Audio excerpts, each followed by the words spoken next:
Bueno, ¿qué tal todos? Bienvenidos a una nueva edición de vuestro podcast Finet Talks, vuestro podcast de confianza sobre inversión y finanzas. Esta semana queríamos hablar de un tema, pues bueno, solemos hablar bastante de ello, pero siempre está bien recordar un poco fundamentos y demás, fondos indexados, inversión indexada, gestión pasiva, cómo hacerlo ahora que hay cierta volatilidad en mercados. Bueno, siempre la ha habido de hecho, pero bueno, lo importante es saber siempre los fundamentos y recordar cómo funciona esto y cómo elegir un fondo indexado, un ETF. Para eso hemos traído a Gonzalo lo conoceréis mejor por Invertir es Vivir en Twitter, en su newsletter y demás. ¿Qué tal, Gonzalo? ¿Cómo estás? Hola, ¿qué tal? ¿Cómo estás, Antonio? Pues nada, estoy muy bien, encantado de estar por aquí. Un placer, un placer. Os sigo desde hace bastante tiempo y me alegra mucho hacer esta entrevista. Genial. Oye, seguramente quienes estéis por Twitter y sigáis un poco, a poco que seguís un poquito el mundillo financiero, ya sabéis quién es la cuenta Invertir es Vivir. Más de 60.000 seguidores, si mal no recuerdo, ¿verdad? Y bueno, Correcto, correcto. y siempre es verdad que vemos, a mí me saltan cada 2 por 3 sus hilos, porque la verdad que son bastante interesantes y habla muchísimo de inversión indexada, es un experto en ello. Así que nada, por eso estás por aquí. Pero antes de nada, para quien no te conozca o no siga tu newsletter o te tenga por Twitter, ¿quién es Invertir es Vivir? ¿Quién es Gonzalo? ¿Quién hay detrás? Vale, pues sí, la verdad que tengo bastante presencia en Twitter, soy muy pesado, escribo todos los días. Y bueno, ¿quién hay detrás de Invertir en Vivir? Pues bueno, me llamo Gonzalo, tengo 38 años, tengo que pensar los años que tengo, así que fíjate. Eso ya es que ya voy siendo un poco mayor. Soy ingeniero teleco y bueno, pues simplemente no me dedico profesionalmente desde el principio a esto de las finanzas, pero como muchos ingenieros, pues con el paso de los años y tal, pues sí que tenía curiosidad y siempre me han gustado los números y poco a poco pues empecé a invertir en esto de la bolsa, al principio pues dándome bastantes tortazos, como creo que le ocurre a todo el mundo cuando empieza. Y a base de esos tortazos y de ir invirtiendo, ir aprendiendo, leyendo libros, pues ya fui poco a poco formándome, cogiendo mi estilo, viendo lo que funcionaba para mí y lo que no. La inversión indexada, la gestión pasiva fue lo que mejor me funcionó y por eso me metí ahí. Y ya pues a partir de ahí ya, pues empecé a desarrollar un poco una labor de divulgación. Creé primero el blog, luego ya también la cuenta en Twitter, que al principio pues bueno, fui compartiendo información de aquí y de allí y ya pues hace como un año y medio pues sí que cogí un poco más una estructura fija de publicar todos los días, 5 hilos a la semana, pues información relacionada con fondos indexados. También pues publico libros, películas de finanzas. Al final es un poco todo lo que sea contenido relacionado con la inversión y la bolsa para que la gente pueda aprender. Y como una evolución natural, pues también creé una newsletter, ¿vale? Que es la newsletter Invertir es Vivir, donde todas las semanas envío un email y es un poco... quise hacerlo algo un poco diferente a lo que veía que había en el mercado, porque al final sí que el mundo de las finanzas a la gente, a mí, el primero, pues cuando te acercas da un poco de reparo, de miedo, porque hay muchos tecnicismos, porque las películas nos muestran que son gente, que la gente que invierte en bolsa o son gente súper inteligente o súper despiadados, que tiene mucha información. Al final es que lo pintan como que es muy difícil acceder a este mundo de la inversión, cuando en realidad, cuando lo conoces por dentro, ves que no es tan difícil y que al final solo tienes que tener unos ciertos conocimientos. Obviamente hay riesgos, en el mundo de la inversión hay muchos riesgos, cuanto más sepas y más experiencia, pues más lo vas reduciendo, pero sí que no es tan difícil como se podría pensar. Y entonces, pues en la newsletter intento aterrizar todos estos conceptos poniendo ejemplos, historietas del mundo real que todos podemos conocer. Y bueno, pues envío un email todas las semanas, es gratis apuntarse y darse baja también, así que creo que aparecerá el enlace debajo del podcast y del vídeo. Si la gente se quiere apuntar, pues ahí pueden aprender. Genial, pues por ahí lo dejaremos por si estáis interesados. Oye, es el segundo ingeniero que entrevistamos esta temporada en el podcast que se dedica al mundo de las finanzas. Y creo que no es por crisis en el sector, porque no hay mucho crisis en el sector, pero ¿qué ha pasado? ¿Por qué un ingeniero acaba aquí? Pues mira, la verdad que no sé. Ya me han hecho esta pregunta también en otras entrevistas y no tengo muy claro cómo responderlo, pero lo que sí que creo es que al final, una de las cosas es que en ingeniería, pues nos enseñan, al final tú para aprobar una ingeniería tienes que ser capaz de resolver problemas. No es cuestión en la carrera de ingeniería no es cuestión de aprenderte un tocho de 100, 200 o 1000 páginas, me da igual, y soltarlo en el examen, ¿vale? Así no es como funciona. Siempre hay alguna parte teórica, pero la mayor parte de los exámenes es todo resolver problemas que todos se parecen unos a otros, pero no son iguales. Entonces tienes que aplicar la lógica. Y yo creo que en ese desarrollo tienes que trabajar mucho la lógica para ser capaz de aprobar los exámenes y de sacar adelante los problemas. Y que en todo ese desarrollo de la lógica, pues al final empiezas a intentar buscar soluciones a los problemas que te ocurren en tu día a día. Ya no es solo yo a la lógica, es que, vamos, mi mujer me dice que tengo la cabeza muy cuadriculada y es cierto. Entonces, pues yo la lógica no la aplico solo a la ingeniería, la aplico un poco a todo lo que me rodea, y cuando ya sacas esa forma de ver los problemas y intentar resolverlos de la carrera y empiezas a aplicarlos a todo lo que te rodea, al mundo en general, pues yo creo que es una evolución también natural empezar a ver cómo funciona el mundo, cómo funciona la economía, cómo funciona la sociedad y qué puedes hacer tú para que te vaya mejor, ¿vale? Y una de las cosas que puedes hacer para que te vaya mejor es invertir. Entonces, pues también, yo creo que también influye que los ingenieros, pues efectivamente hay trabajo, los sueldos no son malos, de luego que son bastante buenos comparados con la media de España. Y entonces, pues claro, eso te permite ahorrar, empiezas a tener un cierto dinero y dices, ¿qué hago con este dinero? Entonces empiezas a aplicar esta lógica de que hemos hablado y al final pues acabas dando con tus huesos en la inversión. Yo creo que esa es la razón. Es por esa mente cuadriculada que dices, por esa lógica por la que acabas en fondos indexados. ¿Tiene algo que ver? ¿Por qué crees que invertir en indexados es mejor? Empezando, metiéndonos ya en harina. ¿Por qué creo yo que es mejor? A ver, bueno, para empezar tengo que decir que yo no empecé por los fondos indexados. Yo cuando empecé pues me leí bastantes libros y casi todos los libros que me leía eran de cómo invertir en empresas individuales. Me leí El inversor inteligente de Benjamin Graham, me leí Un paso por delante de Wall Street, me leí varios libros, como 6 o 7, de los autores más conocidos, Warren Buffett, Peter Lynch, Benjamin Graham. Y a partir de ahí, pues ya obtuve un cierto conocimiento y dije, bueno, venga, pues sí que en ese momento ya era consciente de que había estudios que decían que era poco probable que tú pudieras batir el rendimiento del índice, pero dije, bueno, yo soy muy listo, me he leído 6 libros y seguro que yo sí que lo voy a batir. Entonces, pues yo empecé eligiendo empresas y sí que tenía una pequeña parte en fondos indexados, pero yo elegía empresas, yo invertía en fondos de gestión activa. Pero claro, yo era consciente de que podía obtener un rendimiento peor que el mercado y al final mi objetivo último era ganar dinero en la bolsa. Y entonces pues yo iba midiendo mis resultados con el índice y según fueron pasando los meses y fueron pasando los años, en un año y medio, sobre todo llegó el COVID y ahí con el COVID sí que me di una buena leche. Algunas de las empresas que yo había elegido bajaron mucho y ya ahí me di cuenta, empecé a darme cuenta de que no era tan fácil batir el índice, porque antes del COVID sí que había tenido una rentabilidad un pelín por encima, pero después del COVID mi rentabilidad bajó mucho y dije, mira, no es tan fácil batir el índice, no tengo la certeza de que lo vaya a conseguir, porque para empezar hay que gastar mucho tiempo en formación, en analizar empresas, en monitorizarlas, eso requiere mucho trabajo. Yo llegué a analizar como 400 empresas con mi Excel y tal, y al final eso es mucho trabajo, muchas horas que tienes que dedicar a eso, para luego no tener la certeza de saber si voy a batir el índice, conociendo que había estudios que indican, vamos, hay varios estudios por ahí, pero uno del que más me gusta es que creo que empezó entre 2003 y 2022, un periodo de 20 años,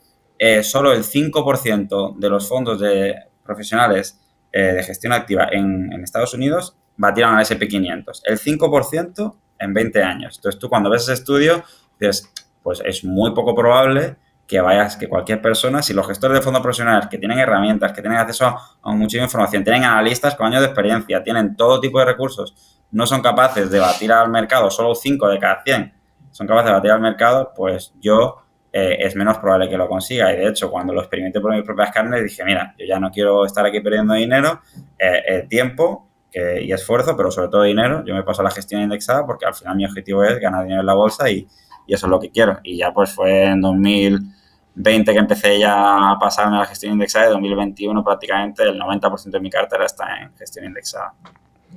Claro, aquí lo que sucede muchas veces se hace la crítica esta de que, claro, en estos últimos 10 años, 15 años en los que más o menos, salvo alguna crisis, mira, del periodo que has dado 2003-2022, es cierto que hemos tenido una crisis por medio y demás y la del COVID luego posteriormente, pero claro, en estos años dice el que suele criticar el tema de los indexados que ha sido muy sencillo ganar dinero en bolsa, que indexándote valía, pero que ha habido temporadas o épocas en las que a lo mejor en 10, 15, incluso 20 años, no sé si llega a 20 años, pero al menos en 15 años ha habido, si te indexabas, no ganabas dinero, incluso podrías haber perdido. ¿Qué dirías a estos críticos? Pues mira, es una buena pregunta, la verdad, y es muy cierto. O sea, es verdad que los últimos 20 años me ha ido muy bien. También es cierto que la crisis la crisis financiera de 2007-2009 fue bastante gorda. El S&P 500 creo que bajó un 55%, el Nasdaq un 70%, bajaron mucho. Pero sí que en estos 20 años pues ha habido una gran un gran mercado alcista, sobre todo de 2008, 2009 hasta 2020 con el COVID, creo que ha sido de los mejores de la historia. Y entonces dices, vale, los detractores de la gestión pasiva dicen, es que es muy fácil ganar dinero cuando todo va bien. Bueno, vale, y ha habido periodos de la historia como el crack del 29, que no sé si fueron durante 15 años o por ahí, que el mercado estuvo plano. Dice, ahí la gestión indexada durante 15 años no habría ganado dinero. Bueno, vale, es cierto, no habría ganado dinero, habría que ver, claro, no habría ganado dinero si justo inviertes justo antes de la crisis, ¿vale? Porque si inviertes justo antes de la crisis y te quedas esperando a que recupere, pues sí, ahí tendrías que esperar que 15 años para ganar un poco de dinero.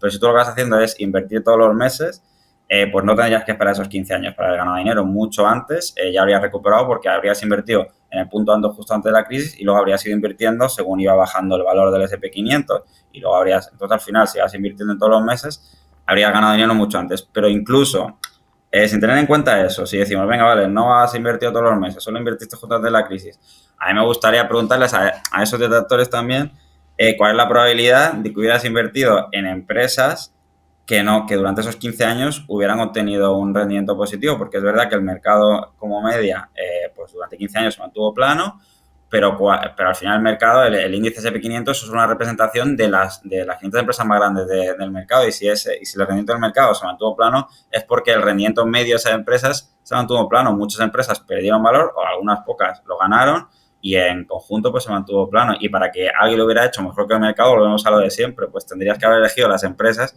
que no bajaron o que bajaron que luego subieron. Y eso no es nada fácil. Sí que es verdad que no he visto estudios de esa época, creo que todavía no se hacían, pero creo que al final los principios se aplican. Si durante una época de bonanza los gestores de gestión activa no son capaces de batir al mercado, solo 5 de cada 100 son capaces de batir al mercado, yo creo que realmente no importa si es que el mercado está yendo para arriba o baja un poco y va para arriba.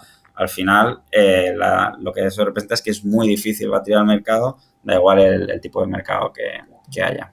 Bueno, ahora vamos a meternos, si te parece, en harina. ¿Cómo eliges tus fondos indexados? Por supuesto, esto vuelvo a decir que sin ser ningún tipo de recomendación de inversión, que esto os pueden gustar los fondos indexados, os pueden gustar otro tipo de fondos. Lo importante aquí es formarse, aprender o ir de la mano de un experto financiero si lo necesitáis.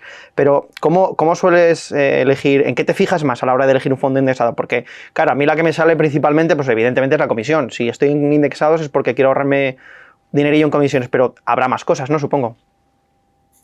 Pues sí, hay más cosas. Bueno, lo primero que a veces no se comenta, se pasa por alto, es obviamente es obvio, pero lo quiero decir, es elegir el índice, ¿vale? Es que hablamos de fondos indexados, pero al final hay todo tipo de índices, hay todo tipo de mercados, y lo primero es elegir el índice. Si quieres invertir en el S&P 500, en el Nasdaq, en el MSCI World o lo que sea. Bueno, no vamos a ahondar en todos ellos porque entonces nos quedaríamos aquí hablando un par de horas. Pero lo primero es elegir el índice en el que quieras invertir. Y después, una vez que tienes eso claro, ¿cómo elijo yo el fondo indexado? Pues obviamente estoy totalmente de acuerdo contigo. Yo lo que hago es fijarme la comisión, ¿vale? Y la comisión lo que tiene que ser es lo más baja posible. Entonces, pues bueno, hoy en día tenemos gestoras grandes de nombre como Vanguard, como BlackRock, o más bien conocido como iShares, Fidelity, que te ofrecen fondos indexados. Por ejemplo, el S&P 500, que es uno de los índices en el que más me gusta a mí invertir, por 0,1% de comisión anual. Es que ya un 0,1% de comisión anual es un gasto muy bajo, sobre todo comparado con los gastos que suelen tener los fondos de gestión activa, que suelen estar cercanos al 1,5%, al 2%. Estamos hablando de una comisión 15 veces, creo que es de media, son 15 veces más baja los gastos de la gestión pasiva que los de la gestión activa. Así que la comisión de luego es un buen factor, pero habría más cosas, porque también tienes que tener en cuenta qué tipo de réplica. Ya empezamos a entrar en harina, como dices tú, cosas un poco más técnicas. ¿Qué tipo de réplica quieres que aplique el índice? ¿Estamos hablando de réplica física o réplica sintética? Sin querer entrar en demasiados detalles técnicos, la réplica física lo que consiste es que el fondo indexado en el que tú invierte en todas las empresas que forman ese índice, ¿vale? Entonces, al final, cuando tú inviertes 1.000 euros en el S&P 500, el S&P 500 está formado por 500 empresas, Google, Apple, pues esos 1.000 euros se van a invertir en todas esas empresas, pues proporcionalmente en función del peso que tenga cada una de esas empresas en el índice. Pero existen más tipos de réplica. Está la réplica sintética, ¿vale? Y esto, cuando tú inviertes en un fondo indexado o en un ETF que replica el índice de forma sintética, ahí ya no estás invirtiendo en todas las empresas de forma física. El fondo no va y compra esas acciones. El fondo lo que hace es, mediante unos contratos financieros y derivados, pues se asegura que va a obtener esa rentabilidad, la misma rentabilidad que obtenga el índice, pero ya no estás invirtiendo en esas empresas y hay unos ciertos riesgos asociados de contraparte que a mí, por ejemplo, no me gustan. Así que yo, por ejemplo, prefiero siempre optar por fondos de réplica física. Me parece que son un pelín más seguros. Y la seguridad en esto de la inversión creo que es importante.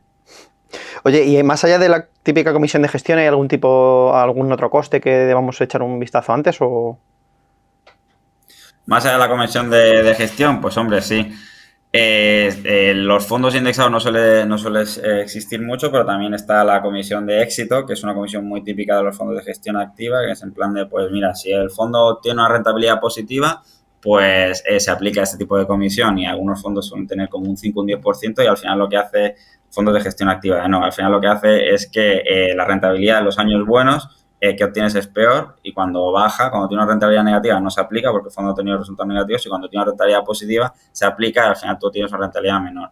Si nos centramos en fondos de gestión pasiva, pues aparte de la comisión esta de gestión, pues tenemos comisiones de entrada y de salida, que de nuevo lo bueno es que la gestión pasiva la suelen minimizar y suelen ser cero.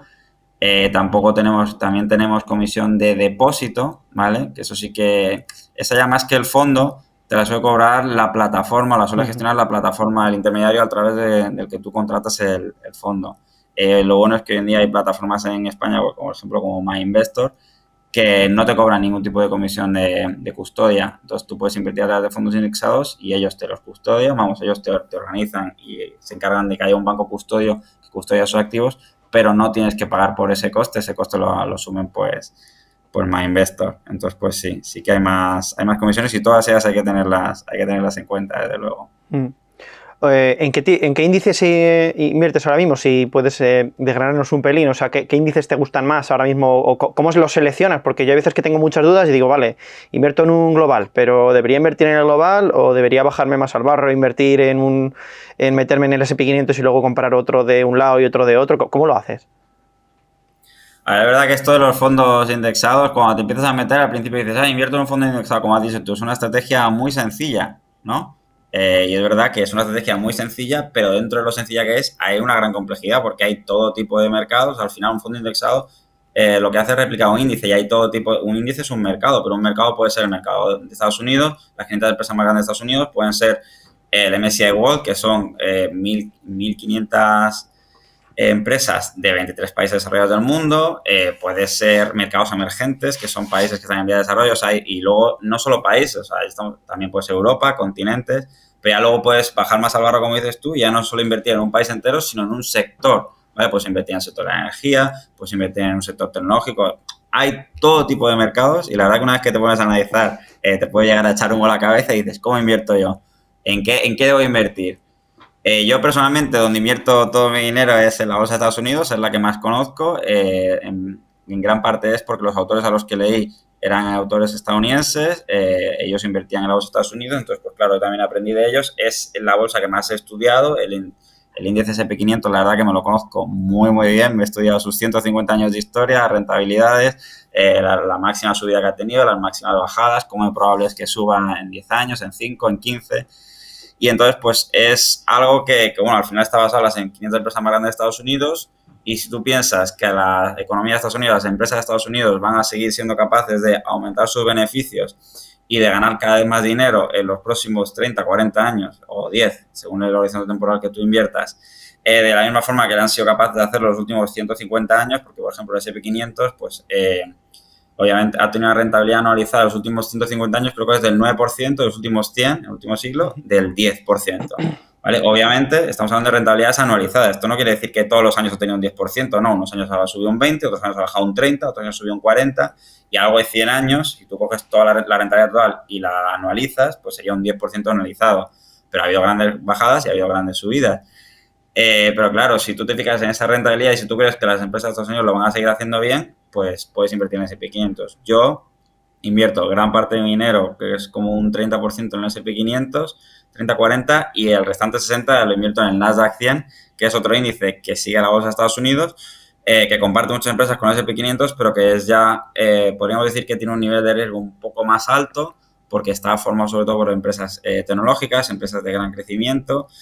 y este índice tiene una vida más corta, tiene solo 37 años, porque nació en el 86, pero la rentabilidad que ha tenido entonces ha sido muy buena y superior al S&P 500 y bueno, pues yo invierto en él porque creo de nuevo que estas empresas son las que van a seguir siendo capaces de aumentar sus beneficios en el futuro y creo que es el sitio donde yo quiero invertir. Claro, cada uno, como tú bien has dicho, esto no es una recomendación de inversión, cada uno tiene que hacer su due diligence, su investigación, ver dónde quiere invertir y por qué, pero desde luego que yo lo tengo claro. ¿No te da cierto vértigo ahora con el tema de la concentración que hay en los índices, que buena parte del pastel de los índices están en esas 7 magníficas que se llama, en Apple, Amazon, etcétera? ¿No te da cierto vértigo a la hora de invertir en esos índices que tu cartera esté buena parte en solo 7 valores? ¿O esto es un poco a lo que juegas también? Sí, a ver, realmente no me da índice, iba a decir, no me da vértigo, pero es verdad que cada vez una cosa que está ocurriendo es que las empresas grandes cada vez están haciendo un poco más grandes y están creciendo más que la media del mercado y como estos índices están ponderados por capitalización bursátil, que para quien no lo conozca lo que significa es que si el S&P 500 son 500 empresas, no todas las empresas pesan lo mismo, no todas las empresas pesan un 0,2%. Según el valor que tenga la empresa, pues pesará más o pesará menos. Apple creo que pesa un 7% y la 500 empresa a lo mejor pesará un 0,001%. Entonces, al final, según lo bien que la vaya la empresa, va a pesar más o va a pesar menos. Entonces, lo que sí que está ocurriendo es que como las empresas grandes cada vez pesan más, pues cada vez menos empresas representan una porción más grande del índice. A mí personalmente no me da vértigo porque sí que si a alguna de estas empresas, como Apple, Google, Tesla, la que sea, pues le va mal, pues lo que ocurrirá es que efectivamente esa empresa bajará y el índice pegará un bajón, pero luego llegarán otras empresas que lo hagan bien. Y una de las cosas que me gusta de invertir en la gestión pasiva y en los fondos indexados es que tú no tienes que ser capaz de saber cuál va a ser la próxima Apple, ¿vale? Hace 20 o 30 años Apple no era la empresa que soy, estaba surgiendo y hoy es un monstruo, ¿vale? Y hace 15 años pues Tesla también estaba en vías de desarrollo y hoy de nuevo es un monstruo que se va a comer el mercado. Yo ahora mismo no tengo ni idea de cuál va a ser la próxima Apple, la próxima Tesla, la próxima Google de los próximos 10, 20, 30 años. Lo que sí que estoy seguro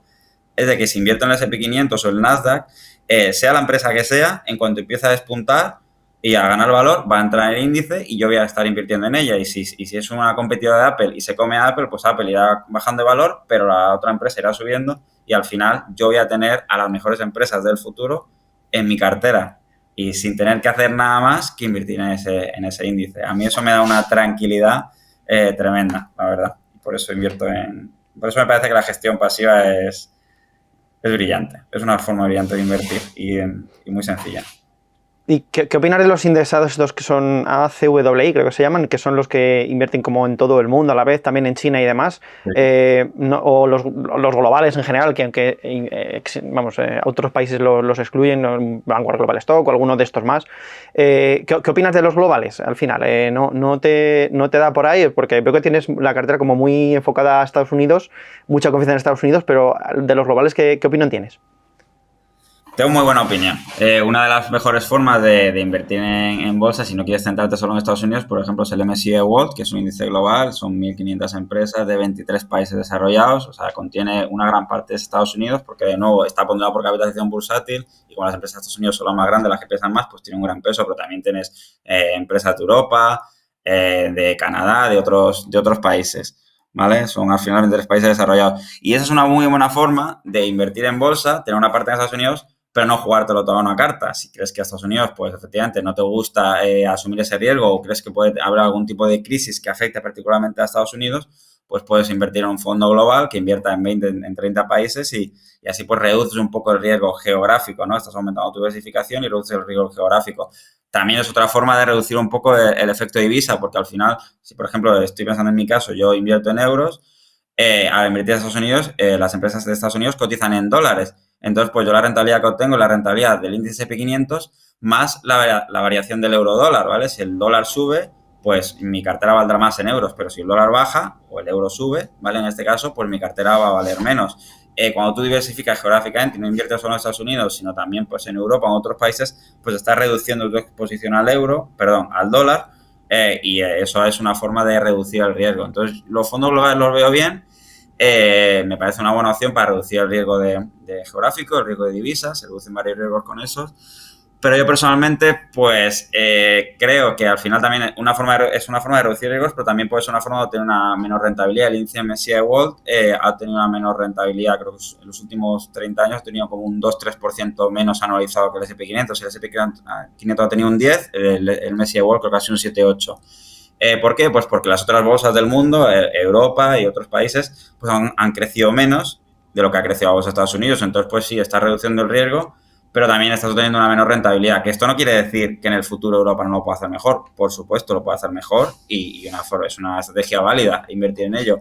Yo personalmente creo que no lo van a hacer mejor, ¿vale? Que va a seguir Estados Unidos pegando fuerte y por eso invierto en ello, pero puedo estar perfectamente equivocado y por eso es muy válido que invertir en Europa, invertir en China, en mercados emergentes. Hay muchos sitios. China está creciendo mucho y puede seguir creciendo mucho, hacerse con el mundo los próximos 50 años, así que una buena estrategia sería invertir una parte de la cartera en China. Yo no lo hago, me lo estoy planteando, pero de momento no lo hago y alguien lo podría hacer. ¿Y qué opinión tienes de los robo-advisors? Estos, digamos, asesores automatizados que te hacen un poco el rebalanceo de cartera dependiendo de tu perfil de riesgo en indexados. ¿Crees que es una opción, yo qué sé, para alguien que esté empezando o no tenga mucha idea? ¿O cómo lo ves? Sí, a mí los robo-advisors la verdad que me parecen algo muy, muy bueno. Es una iniciativa que desde luego cuando yo empecé a invertir, por allá por el 2015, cuando no tenía ni idea y me metí en unos fondos de gestión activa de mi banco, de ING, y luego poco a poco fui aprendiendo, pues en ese momento ni siquiera existían, vamos, al menos en Inglaterra donde vivía yo, ni en España todavía creo que no habían surgido, han ido surgiendo a partir de 2017, 2018, los más famosos son Indexa Capital, Finicens, InvestMe en España, y creo que son una opción muy buena porque al final lo que te permiten es alguien que no tiene ni idea, el robo-advisor, que al final es un gestor automatizado, te hace una serie de preguntas y con estas preguntas pues son capaces de averiguar el perfil de riesgo, ¿vale? El tipo de riesgo que eres capaz de tolerar. A mí siempre me gusta poner este ejemplo del tipo de riesgo, pues el tipo de persona que eres. Si los fines de semana te gusta irte por ahí a tirarte en paracaídas o si prefieres quedarte en casa viendo una película de Netflix, ¿vale? Es un símil, pero al final con las preguntas que te hacen pues pueden saber el tipo de riesgo que tú estás dispuesto a asumir, ¿vale? Y también pues cómo están las finanzas, cuánto dinero eres capaz de ahorrar, cuánto dinero tienes, cuál es tu experiencia, y con eso pues diseñan una cartera con mayor nivel de riesgo o menor, indexada a las principales economías del mundo, lo que estamos hablando, ya pues indexadas a Estados Unidos, a Europa, a Asia también, una porción en China. Entonces pues los robo-advisors te permiten a alguien que no tenga ni idea empezar a invertir reduciendo mucho el riesgo, porque alguien que no tiene ni idea se mete en la bolsa, no tiene ni idea de dónde invertir, pues yo qué sé, se mete en un blog, se mete en Twitter, ve a 2 personas que dicen algo y va a invertir en esa empresa con ese fondo indexado sin tener ni idea de lo que hace. Y cuando tú inviertes sin tener ni idea de lo que estás haciendo, pues tienes un gran riesgo, el riesgo de que en cuanto vengan maldades, en cuanto haya alguna bajada de la bolsa, en cuanto haya algún tipo de crisis económica, algún tipo de noticia mala, la inflación, los tipos de interés, todo esto que está ocurriendo últimamente, la guerra de Israel-Palestina, pues todo eso afecta a la bolsa. En cuanto tú veas un bajón de la bolsa y veas que tu cartera baja, si no tienes ni idea de por qué estás invirtiendo, en dónde y por qué, pues lo más probable es que acabes vendiendo y tengas una pérdida. Pero si sabes lo que estás haciendo, pues eso no te va a ocurrir. Y como al principio pues no vas a saber lo que estás haciendo, una forma de reducir el riesgo de cometer estos errores es delegar esa gestión. Entonces los robo-advisors ya tienen unas carteras prefabricadas con las preguntas que te hacen, averiguan el nivel de riesgo y tu perfil de inversor y te asigna esa cartera. Entonces es una forma de empezar a invertir, ganar experiencia para luego ir evolucionando hacia otros tipos de estrategias como elegir tus fondos indexados o como invertir en empresas si es lo que quieres. Es una forma de ir ganando experiencia sin asumir un gran riesgo porque ya estás invirtiendo en carteras que los asesores, que los gestores profesionales del robo-advisor han decidido. A mí me parece una gran opción y de lo que si tuviera que empezar ahora sin tener ni idea, me gustaría empezar por un robo-advisor. Genial. Bueno, te hago un par de preguntas más, no te quito más tiempo. Una de ellas es, ¿qué clase de fondos eliges tú? ¿Tú sueles elegir más de acumulación, es decir, que los dividendos se vayan reinvirtiendo en el propio fondo, o prefieres que te los repartan? Porque ahora mismo hay la gente que nos escuche, mucho debate sobre si prefieren un fondo que le vaya repartiendo unos dividendos de forma recurrente o si prefieren que se reinviertan allí. ¿Tú cómo lo haces? A ver, la estrategia de los dividendos es una estrategia que efectivamente se ha puesto muy, muy de moda y yo lo entiendo porque al final los dividendos lo que son un pago regular, ¿vale? Tú como inversor inviertes en una empresa, inviertes en un fondo indexado que reparte dividendos y tú vas recibiendo dinero pues periódicamente, cada mes, cada 3 meses, cada 6 meses, cada año. ¿Y a quién no le gusta recibir ingresos? A todos nos gusta ver cómo recibimos dinero y ver cómo nuestras inversiones nos van dando dinero. Entonces los dividendos es una forma fácil y sencilla de ver que realmente tu inversión está sirviendo para algo, que estás ganando dinero. Así que yo entiendo que esa estrategia se está haciendo tan popular. Yo personalmente invierto en fondos indexados de acumulación, ¿vale? De acumulación lo que implica es que los fondos, si por ejemplo invierten en el S&P 500, ¿vale? Que se lo voy a repetir muchas veces, pero para que a la gente le quede clara. Las 500 empresas más grandes de Estados Unidos, esas empresas si reparten un dividendo, el fondo coge ese dividendo y no me lo reparte a mí, ¿vale? No me lo reparte a mí, sino lo que hace es comprar más acciones de todas esas empresas. Entonces, pues lo que hace es que el valor de ese fondo sube. Entonces, yo en vez de recibir ese dividendo, pues se reinvierte. ¿Y cuál es el beneficio principal de que se reinvierta?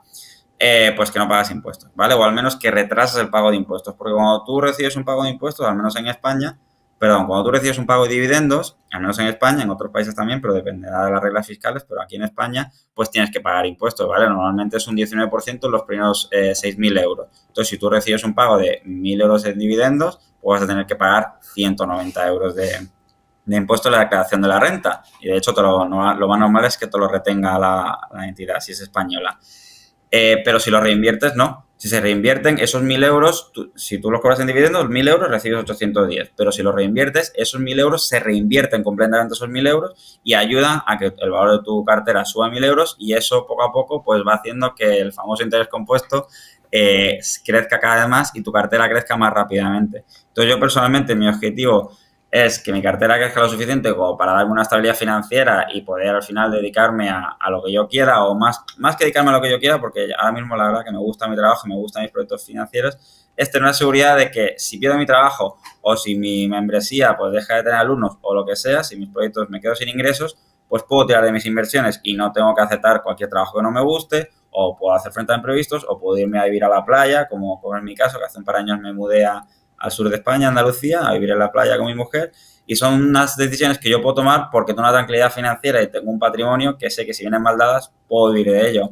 Y yo no necesito que ese patrimonio me vaya generando dinero, ir recibiendo dinero todos los meses, porque al final lo que para mí cuenta es el valor de mis inversiones. Y como el valor de mis inversiones y mi patrimonio va a ser mayor y va a crecer más rápido si lo reinvierto, pues a mí me gusta más reinvertirlo. Que hay gente que le gusta recibir los dividendos, pues perfecto, pues lo reciben y ya está. Que viven en países donde no se pagan impuestos por recibir dividendos, pues entonces realmente daría igual recibirlos, invertir en fondos indexados de distribución o de acumulación, porque no tendrías que pagar los dividendos. Siempre que los reinvirtieras, porque al final una de las claves de esto de la inversión es para que tu cartera vaya valiendo cada vez más, aparte de ir aportando dinero, es que los beneficios que obtengas los reinviertas, ¿vale? Para que eso sea cada vez más grande y te vaya generando más beneficios. Si tú recibes dividendos y no los reinviertes, pues tu cartera va a crecer más lentamente. Pero al final aquí hay muchos tipos de estrategias, cada uno puede optar por una.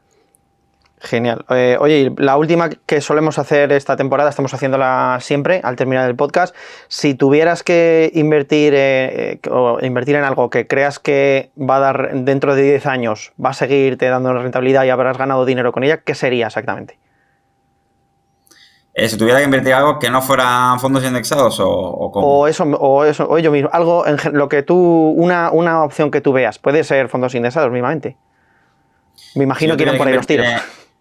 Si yo tuviera que invertir en algo ahora mismo y dejarlo sin tocar durante 10 años, yo invertiría en un fondo indexado al S&P 500. De hecho, invertiría en dos. En uno indexado al S&P 500 y otro indexado al Nasdaq 100, que es lo que invierto y ya está. Y me sentaría a dormir. Y de hecho es lo que hago. O sea, yo en mi estrategia de inversión gasto muy poco tiempo al mes, a 5 o 10 minutos. Cada vez que voy recibiendo dinero, pues lo voy pasando a los brokers, las plataformas de inversión que tengo y se van invirtiendo.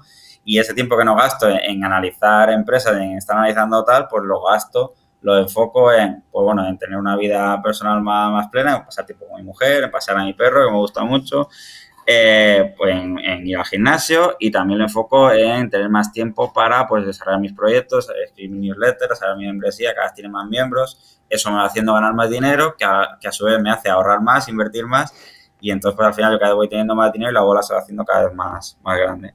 Así que si yo tuviera que elegir un activo sería la bolsa de Estados Unidos, S&P 500 y Nasdaq. Y a dormir. Genial, pues nada, ahí queda tu opinión. Ya digo, como siempre, esto no es recomendación de inversión, ya sabéis que esto, cada persona es un mundo y esto es lo que solemos decir siempre, lo que siempre vamos a defender aquí. Entonces, Gonzalo, ha sido un placer tenerte por aquí. Para el que no te conozca o te quiera seguir a partir de ahora, pues invertir es vivir en Twitter, lo vais a encontrar. si queréis seguirlo por allí, si no en su newsletter, como ya hemos comentado anteriormente. Así que nada, ha sido un placer tenerte por aquí. Pues muchas gracias, la verdad que para mí ha sido un placer, un verdadero placer venir aquí. Os sigo desde hace bastantes años. Cuando creé el blog ya utilizaba vuestro blog, vuestra página, que tiene artículos de muchísima calidad. Escucho vuestros podcasts y vuestro canal de YouTube y para mí ha sido un verdadero placer estar aquí. Espero volver dentro de un tiempo. Genial, el placer ha sido nuestro. Y nada, a vosotros pues lo que os comentamos siempre. Nos vemos la siguiente semana en otro podcast Finet Talks. Dale al like, no se os olvide. Hasta luego.